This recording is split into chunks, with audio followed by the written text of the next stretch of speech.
আসসালামু আলাইকুম প্রিয় ভালোবাসার মানুষজন, welcome to my new another blog video. কি অবস্থা সবার, কেমন আছেন? কে কোথা থেকে ভিডিওটা দেখতেছেন কমেন্ট করে জানাবেন। আজকে শুক্রবার দিনটা আমাদের জন্য অনেক ইম্পর্টেন্ট জিনিস, কারণ ব্যস্তময় শহর আর চাকরিজীবী, তো এই জন্য আর কি আজকের দিনটা পুরো ঈদের দিনের মতোই। তো বিকালবেলা আজকে একটু বের হলাম বাইরে, দেখি কোথায় যাওয়া যায়। তো রফিক ভাই আমারে বলতেছে কই যাবি, কই যাওয়া যায়। তো আমি বললাম না, মাওয়ার দিকে যায়, বাতাস টাতাস খাই পদ্মার পাড়ে। যাওয়ার সময় এখানে ব্রিজটায় দাঁড়াইছি, সুন্দর একটা প্লেস। উপর থেকে অনেক ধান ক্ষেত নিচে দেখা যাইতেছে, পুরো ড্রোন ভিউ এর মতো আর কি। সুন্দর জায়গাটা দেখা যাইতেছে, সবুজ শ্যামল জায়গা তো, দেখতেও ভালো লাগে। আর উপভোগ করলাম অনেক সুন্দরভাবে বিকালটা। তো এখান থেকে আমি কিছু ভিডিও টিডিও করলাম, রিলস মিলস বানাইলাম, আবার ছবি টবি তুললাম। এদিক দিয়ে আবার রফিক ভাই বলতেছে আমার কিছু ছবি তুলা দে, ওনারও কিছু ছবি তুলা দিলাম। উনি আবার কইতাছে, কয় আমারে কিন্তু ভিডিওতে আনিস না, আমার ভিডিওতে আমার নিস না। সে শরম পায় আসলে। সে কিন্তু শরম, আবার টিকটক ভিডিও বানায়, তো মেয়েদের সাথে ডুয়েট করে ভিডিও করে। এখানে আবার শরম পায় না, এখানে ঠিকঠাক আছে।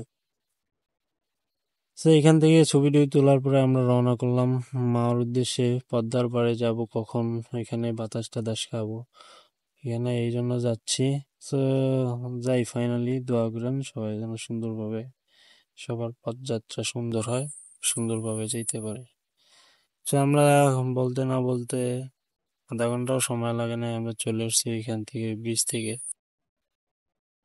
কুইসামারা ব্রিজ নাকি ওইটার নাম, আমি শিওর বলতে পারলাম না। ওইটা কুইসামারা ব্রিজ এরকম একটা নাম হবে। তো আমরা এখান থেকে যাচ্ছি, বেশ ভালোই লাগলো। এখানে আবার একটা ভাই ব্রাদার সাথে দেখা হলো, এখানে গল্প টল্প করলাম, বাদাম টাদাম খেলাম। তো আমরা চলে আসলাম ফাইনালি পদ্মার পাড়ে। হ্যাঁ, বাদাম এরা কত করে কাকা? 10 টাকা। আর এটা এটার ভিতরে কম গেলে কম তো লাগে, অনেক কম লাগে, 20 টাকা।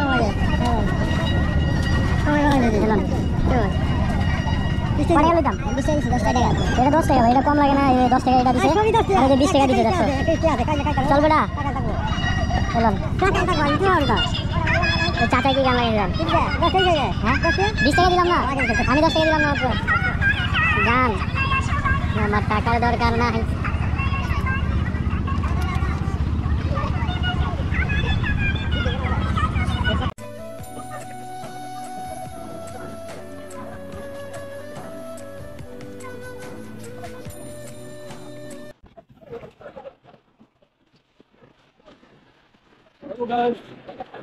পথে পারে আসলে বাতাস অনেক জোর, আমরা একটা বাতাস লাইক ওয়াও। কিন্তু চার সাথে মানুষ জঙ্গল রয়েছে, যা যেমন আমরা ভেবে দিচ্ছি মনে করছি আমাদের কত সমুদ্র সৈকতে আসছি না ভাই। এনে খালি এদিকে সিস্টেম আছে না, বসার সিস্টেম থাকলে মনে করতে হয় যেত। ওই যে সামনে পদ্মা সেতু ব্রিজটা লাইটিং করে কি করতেছেন, পদ্মা সেতু আর সামনে পানি যে মানুষের দিয়ে যায়।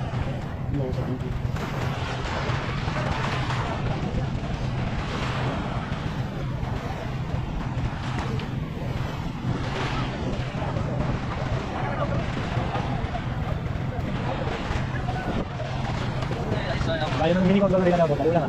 আচ্ছা ওটা মানে কি ওই আমরা এর আগে গেলাম, আমি সাইড তুমি মানে মিনি কক্সবাজার হ্যাঁ ওটা ইয়া হ্যাঁ ওটা তো আর সুন্দর প্লেস, দেখতেও জোশ লাগে না।